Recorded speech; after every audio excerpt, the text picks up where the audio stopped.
Démarré au printemps 2017, le chantier porté par SNCF Réseau et le département de Haute-Savoie pour la suppression des 3 derniers passages à niveau jugés prioritaires dans le département est terminé. Des aménagements qui incluent notamment un pont rail-biais, une estacade de 150 mètres, une trémie de 80 mètres de long, une paroi clouée de 300 mètres de long et de plus de 10 mètres de hauteur. Des infrastructures imposantes pour assurer la construction d'un pont-route et d'un pont-rail et la refonte de la sortie numéro 14 de la 40. Des travaux gage de sécurité pour les usagers de la route. Nos deux impératifs de fluidité, de régularité pour le Léman Express et de sécurité, pour évidemment éviter des drames comme on les a connus dans le département, là ils se sont ajoutés et en termes de décision et d'importance de réaliser ces dénivellations, tout le monde était à peu près d'accord. Après, il reste à trouver le financement et c'est là qu'on a réussi à monter un partenariat assez important avec le département de Haute-Savoie. Mais compte tenu des enjeux, là chacun a accepté d'apporter des montants forts. Plus de trains, plus à l'heure, mais toujours en toute sécurité.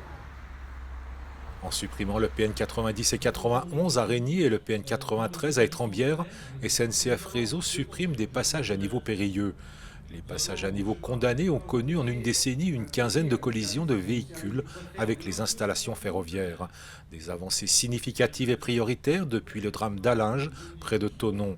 Cette collision d'un train et d'un car scolaire a tué 7 jeunes élèves en 2008. Joie et émotion, j'en mettrai deux. Joie parce que c'est une avancée significative. Émotion parce que on ne peut pas s'empêcher de penser aux sept enfants, quoi. Sentiment d'émotion et un sentiment de devoir accompli, avec la SNCF, même si cela a été difficile de mobiliser l'énergie de la SNCF pour faire tous ces travaux dans le département. Il y en a eu beaucoup et il y en a encore beaucoup à venir. Voilà, et donc j'ai apprécié cette séance qui était plutôt un moment de recueillement et d'espérance pour moi, avec une inauguration avec les flonflons de la fête.